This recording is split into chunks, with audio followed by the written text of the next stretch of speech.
Hi students. நம்ம பொதுவா ஒரு வாடி போன பூவா இருந்ததுனா அத கொண்டு போய் தண்ணில போடும்போது அது ஃப்ரெஷா மாறுதுன்னு சொன்னோம் இல்லையா? இதுக்கான காரணம் என்ன அப்படினா இதுதான் ஆஸ்மாசிஸ் அப்படினு சொல்றோம். ஓகே, சவ்வூடு பரவல் அப்படினு சொல்றோம். ஃபர்ஸ்ட் சவ்வூடு பரவல் ஆஸ்மாசிஸ்னா என்ன அப்படிங்கறத பத்தி டீடைலா தெரியணும். இந்த ஆஸ்மாசிஸ் பத்தி தெரிஞ்சாதான் ஆஸ்மாட்டிக் பிரஷர்னா என்னன்னு படிக்க முடியும். சோ ஃபர்ஸ்ட் ஆஸ்மாசிஸ் அப்படினா என்ன அப்படினா பொதுவா இப்போ நான் ஒரு வெசல் ஒரு பாத்திரம் ஒண்ணு எடுத்துக்கிறேன். இதுல நடுவுல செமி பெர்மியபிள் மெம்பரேன் எடுத்துக்கிறேன்.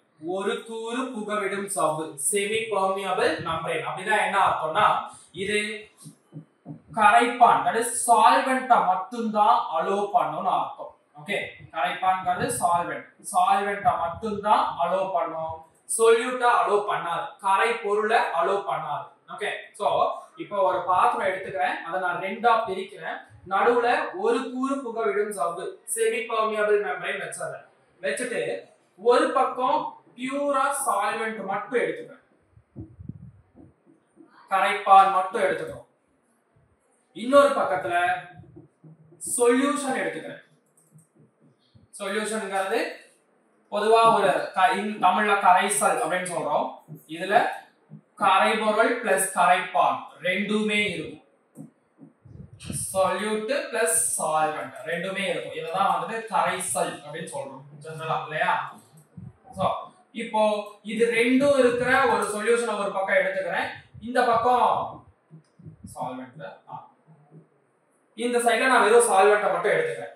இப்போ இங்க நான் இது ரெண்டையும் ஒரு செமி பெர்மியபிள் மெம்பரேன் வழியா வச்சிட்டேன் அப்படின்னா இங்க என்ன நடக்கும் அப்படின்னா இங்க பாருங்க பியூர் சால்வெண்ட் மட்டும் தான் இருக்கு. ஓகே, சால்வெண்ட் மட்டும் கரைப்பான் மட்டும் தான் இருக்கு. இந்த பக்கம் சால்வெண்ட்டும் இருக்கு, சொல்யூட்டும் இருக்கு, ரெண்டுமே இருக்கு இல்லையா?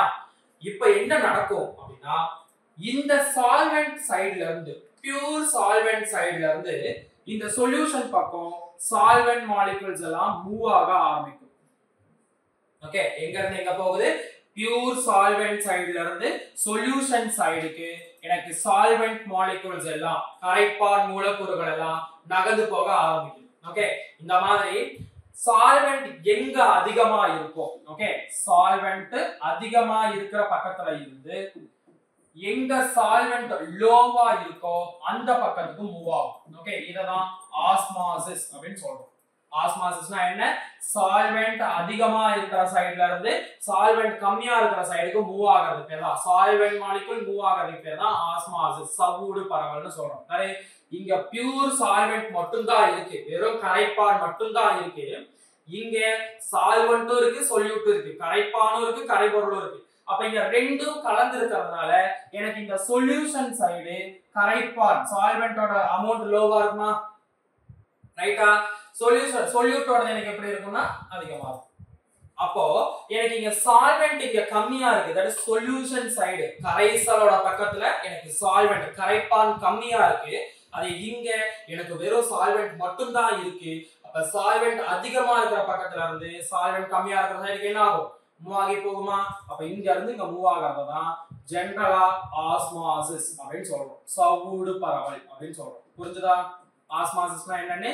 சால்வெண்ட் அதிகமா இருக்கிற பக்கத்துல இருந்து சால்வெண்ட் கம்மியா இருக்கிற சைடுக்கு மூவ் ஆகிறதுக்கு பேர் தான் ஆஸ்மாசிஸ். இதே கான்சென்ட்ரேஷனை வச்சு எப்படி சார் சொல்றது அப்படின்னா அகைன் ஒரு செமி பெர்மியபிள் மெம்பரேன் எடுத்துக்கிறேன். இந்த பக்கம் எனக்கு கான்சென்ட்ரேஷன் அதிகம், தட் இஸ் தமிழ்ல செறிவுன்னு சொல்றோம், செறிவு அதிகமா இருக்கும். இங்க எனக்கு கான்சென்ட்ரேஷன் கம்மி, செறிவு குறைவா இருக்கும். ஓகே, இப்ப இங்க செறிவு அதிகமா இருக்கு, இங்க செறிவு குறைவா இருக்கு. செறிவு அதிகம் அப்படின்னா என்ன மீனிங்னா சொல்யூட் அதிகம், கரை பொருள் அதிகமா இருக்குன்னு அர்த்தம். சொல்யூட் அதிகமா இருந்தா சால்வெண்ட் கம்மியா இருக்கும். ஓகே, புரிஞ்சா? இது கான்செப்ட் தெளிவா புரிஞ்சுக்கோடா. கான்சென்ட்ரேஷன் செறிவு அதிகமா இருந்துச்சுன்னா சொல்யூட் அதிகம், கரை பொருள் அதிகமா இருக்கும். கரை பொருள் அதிகமா இருந்தா கரைப்பான் எப்படி இருக்கும்? லோவா இருக்கும். அதனால சால்வெண்ட் லோவா இருக்கும். இதே கான்சென்ட்ரேஷன் கம்மியா இருக்கு, லோ கான்சென்ட்ரேஷனா இருக்கு. லோ கான்சென்ட்ரேஷனா இருந்ததுன்னா சொல்யூட் லோவா இருக்கும், சால்வெண்ட் அதிகமா இருக்கும்.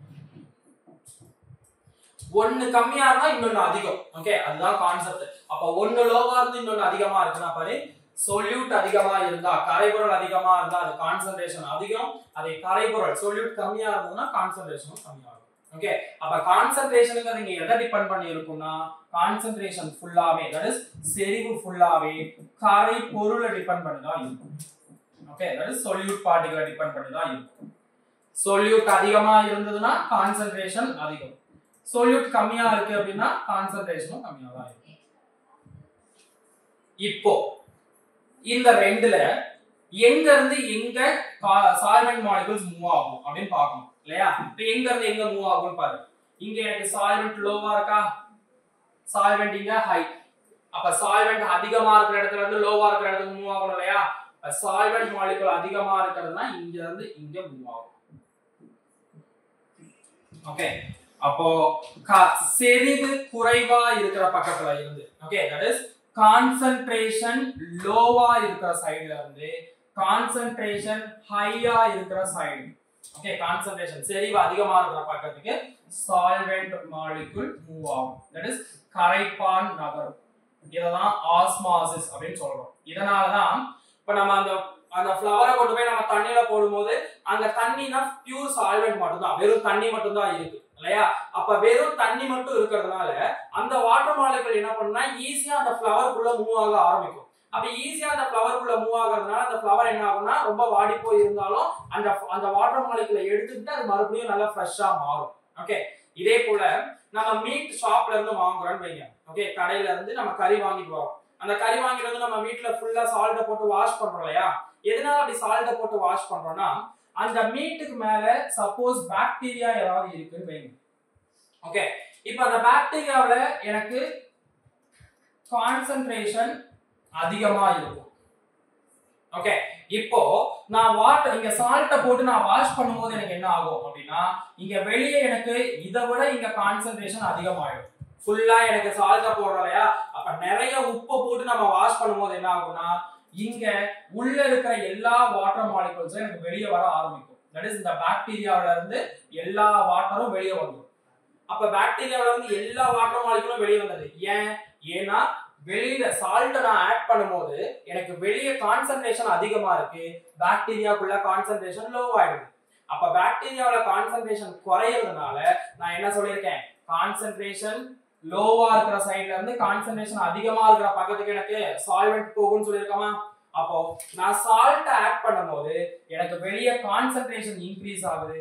அப்ப வெளிய கான்சன்ட்ரேஷன் இன்க்ரீஸ் ஆச்சுன்னா பாக்டீரியாவுல கான்சன்ட்ரேஷன் டிக்ரீஸ் ஆகும். கரெக்ட்டா?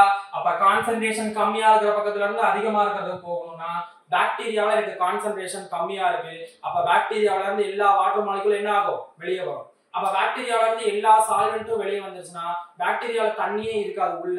அப்ப பாக்டீரியா என்ன ஆயிடும், அதுல ஃபுல்லா எதுவுமே இல்லாததுனால ஈஸியா சுருங்கி செத்து போயிடும். ஓகே, ஃபுல்லா டெட் ஆயிடும். ஓகே, அதனாலதான் நம்ம வீட்டுல கறி வாங்கிட்டு வரும்போது அதுல ஏதாவது ஒரு மீட் வாங்கிட்டு வரோம் அப்படின்னா அது சால்ட் போட்டு வாஷ் பண்றோம். சால்ட் போட்டு வாஷ் பண்ணும்போது கான்சன்ட்ரேஷன் அதிகமாகுது, அங்க பாக்டீரியாவில் இருக்கிற வாட்டர் மாலிகூல் வெளியே வரதுனால பாக்டீரியா ஈஸியா செத்து போயிடும். ஓகே, இதுதான் கான்செப்ட். இதே போல ரோஸ் ஃப்ளவருக்கு இதுதான் கான்செப்ட். இது எல்லாமே எதனால நடக்குதுன்னா இந்த ஆஸ்மாசிஸ்னால நடக்கிறது தான். ஓகே, இந்த ஆஸ்மாசிஸ இப்போ எனக்கு என்ன நடக்குது, ஒரு சால்வெண்ட் சைடுல இருந்து எனக்கு சொல்யூஷன் சைடுக்கு ஃபுல்லா எல்லா சால்வெண்ட் மாலிகூலும் மூவ் ஆகுதுன்னு சொல்லிட்டோம் இல்லையா? இது சால்வெண்ட்னு வெச்சுக்கோ, இது சொல்யூஷன். கரைப்பானோட பக்கத்துல இருந்து கரைசலோட பக்கத்துக்கு எல்லாம் நகர்ந்து போகும். இப்போ எனக்கு இந்த மாதிரி சவ்வூடு பரவலை நான் நடக்காம தடுக்கணும், எனக்கு இந்த சவ்வூடு பரவலை நடக்க கூடாது அப்படின்னா நான் என்ன பண்ணணும் அப்படின்னா இப்ப இங்க இருக்கிற இந்த சால்வெண்ட் மாலிகூல் எனக்கு அந்த பக்கம் மூவ் ஆகாம நான் தடுக்கணும் அப்படிங்கறதுனால என்ன பண்ணணும்னா இந்த சொல்யூஷனோட சைடுல ஒரு பர்டிகுலர் பிரஷரை கொடுக்கும். ஓகே, இந்த கரைசலோட பக்கத்துல ஒரு குறிப்பிட்ட அழுத்தம் கொடுக்கும். அப்ப இப்போ எனக்கு இங்க இருக்கிற சால்வெண்ட் மாலிகூல்ஸ் எல்லாம் எனக்கு ஈஸியா இந்த பக்கம் நகர்ந்து போய்கிட்டே இருக்கு. இந்த சொல்யூஷன் சைடுக்கு எனக்கு நகர்ந்து வந்துகிட்டே இருக்கு எல்லாமே. இப்ப நான் இந்த பக்கம் நான் எதுவுமே வராம தடுக்கணும் அப்படின்னா என்ன பண்றேன், இங்க ஒரு பிரஷர் கொடுத்து அழுத்துறேன். ஓகே, அப்ப நான் இந்த பக்கம் பிரஷர் கொடுத்து அழுத்தும் போது எனக்கு என்ன ஆகும் அப்படின்னா எனக்கு இங்க இருந்து இங்க வர மாலிகூல் எல்லாமே அப்படியே இதோட ஸ்டாப் ஆயிடும். ஏன், ஆல்ரெடி இங்க பிரஷர் அதிகம், இடம் இல்ல. அப்ப அதுக்கு மேல மாலிகூலை வாங்கி அதுக்குள்ள அங்க சேர்த்துக்கிறதுக்கான இடமே இல்ல. ஏன்னா ஆல்ரெடி நான் பிரஷர் அதிகமா கொடுத்துட்டேன். இப்ப இப்போ ரொம்ப அதிகமா ப்ரெஷர் கொடுக்கும்போது இந்த பக்கம் இருக்கிற ஆல்ரெடி எல்லா மாலிகுல்ஸுமே ரொம்ப நெருக்கமா இருக்கும் இல்லையா? அப்ப இங்க இடமே எதுவும் இருக்காது. அப்ப புதுசா வர இந்த பக்கம் இருந்து வர சால்வெண்ட் மாலிகுல் எதுவுமே அக்செப்ட் பண்ணாது, அப்படியே ஸ்டாப் ஆயிடும். புரியுதா?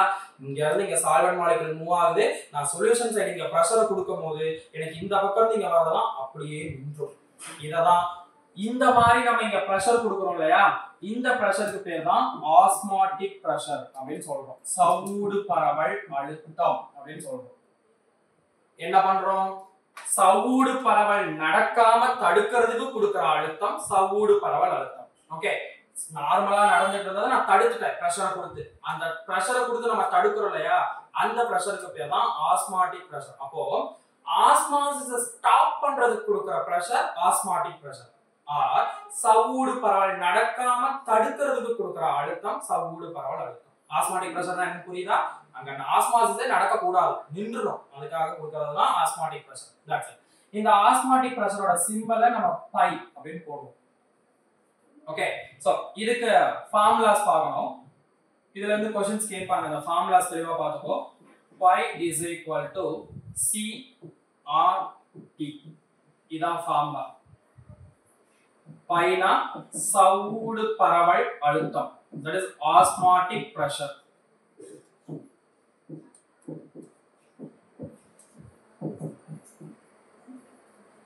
C concentration, செறிவு.